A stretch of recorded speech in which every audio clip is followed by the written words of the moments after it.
So welcome back to another episode of FIFA History. Today we are taking a look at FIFA 16 in 2023. This was one of the better FIFA games, I reckon. Not my favourite out there, but it was pretty good. And today we're going to see what it's like in 2023. 7.8 out of 10 from IGN, 9 out of 10 from GameSpot, and 82% from Metacritic. If you do enjoy the video, please leave a like for me. It always helps. And make sure you subscribe for more FIFA History and FIFA 24 videos. Some sad news today. EA has closed the FIFA 16 servers. We are sorry, but servers for this title have been shut down. Thank you very much for playing. They must have done it this year because I believe last year the servers were still open. What a shame. No more catalog. That's not going to work. No more classic hits in this game as well now because they are locked because the servers are closed. You can't use them anymore for some reason. And of course, you can't play online FIFA 16 anymore, so that is all over. No more Ultimate Team as well. Here are your menus for FIFA 16. You've got some kickoff tiles and stuff. You've got your play tab with tournament mode, skill games, and the practice arena. You've got online, which doesn't work anymore. Matchday live, which doesn't work anymore.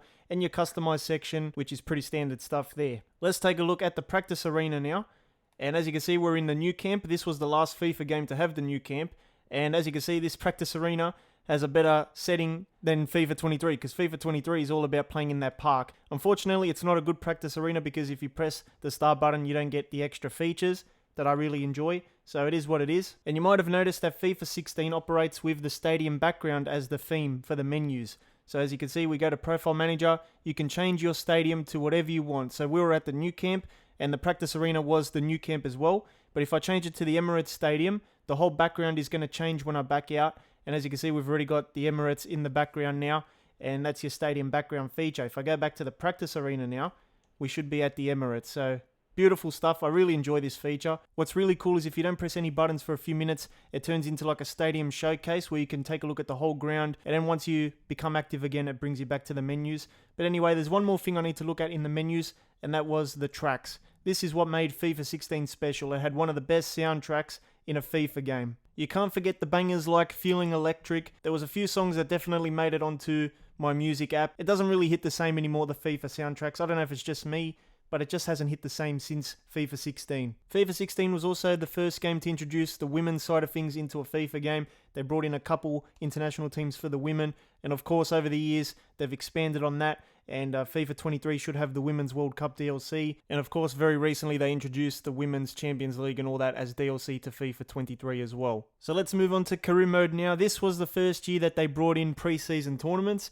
so I'm sure everyone uses these by now, but this was the first career mode game. I believe this was also the first career mode where you could train your players. Who remembers the old style of training players? You pick these guys here and you run them through the training system, you simulate and all that kind of stuff. Here is your career mode menu. You've got the central tab, and then we've got the squad tab, and there was also transfers. There was also request funds, which is a feature a lot of people want back. And then you've got your season tab, which is basically calendar and some other stuff there. The stadium background feature was also in FIFA career mode.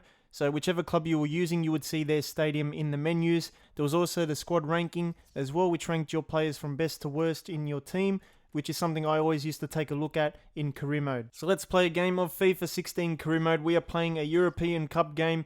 It's not the official Champions League license though, it's called the Champions Cup or something. Very similar, but not the real deal. And we've got Adriano starting as a left back because Jordi Alba has a red card, so he is unavailable there. But we've got Messi, Suarez and Neymar, MSN leading the way up front. It's pretty weird seeing the fake Champions League broadcast package now. I'm so used to the official stuff. I guess at the time we just put up with it, but the licensing was with Konami at the time. And player faces, they don't look too good these days. It hasn't really held up that well. Of course, we've got the fake ball as well. That's going to look ugly, but let's see how we go. Overall, it's not an ugly looking game. And of course, there's no Frostbite today. This was the last FIFA game, I think, on the Ignite engine, so no Frostbite engine today. A lot of people liked this older engine as well. We've got Murdersacker, who should be the slowest person on the field, if I remember correctly. I think this guy had like 28 acceleration. But yeah, like I said, not an ugly game at all. It still looks pretty good. I like the grass color and all that. I think it still looks alright, you know. Still playable, even in 2023.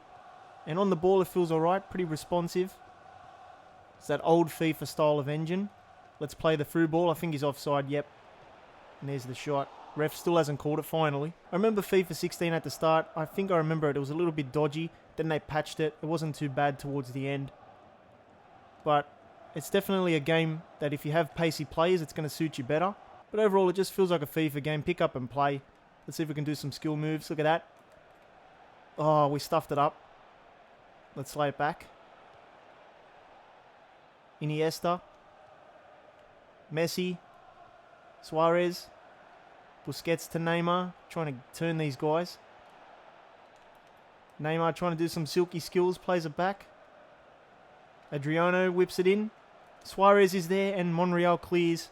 You always play these with a smile on your face for some reason. They're just different. They just feel different, man. I don't know what it was about this old FIFA engine, but it just feels different, man. It just puts a smile on your face.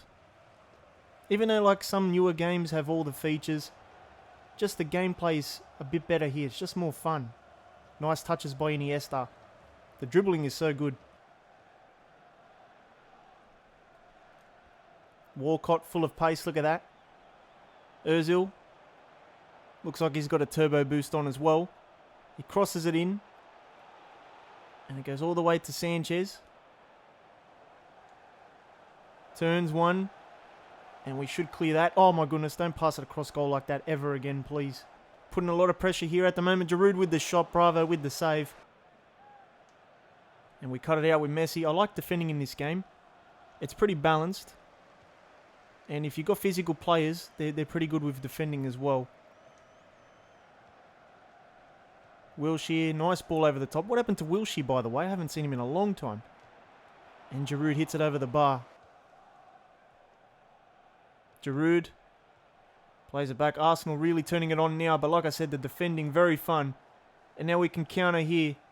Iniesta looking for Suarez. He's going to lay it off to Neymar instead, who's got it.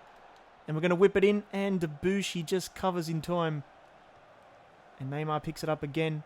Into the middle. Adriano. I don't know who he's looking for. But no Barcelona player was going to get to that ball. Here's Messi. And they're really doing well, this defense, man. This legendary difficulty. It's not letting me breathe today. And here we go. Good chance. Walcott has a lot of pace in these older FIFA games. And we cut it out again. Debussy whips it in. The keeper's got it. Dani Alves to Messi. Messi goes over the top. Suarez has made a good run. And he could be through on goal here. Luis Suarez. And three players there. Wow. 3 players there. This defense, man. Looking for options. Dani Alves to Messi. Messi back to Alves. And, oh, man, you can't. They just take the ball off you every time. Let's whip it in and hope for the best. Rakitic. Mascherano's there. Check punches it away. And Dani Alves picks it up. Neymar to Mascherano. Not the man I wanted to see. Iniesta, ball over the top. And that's going to no one that we needed it to go to. And that is full time. Wow, no goals once again. Next year we have to drop the difficulty because I can't score. But overall it was pretty good, pretty fun. I mean, sometimes there was a few little dodgy elements here and there. But it's one of those old FIFA games on the older engines. And it's always fun to go back to these Ignite engine games. There's really no reason to play this game anymore in 2023. But if you're looking just for a little bit of nostalgia, then why not, you know?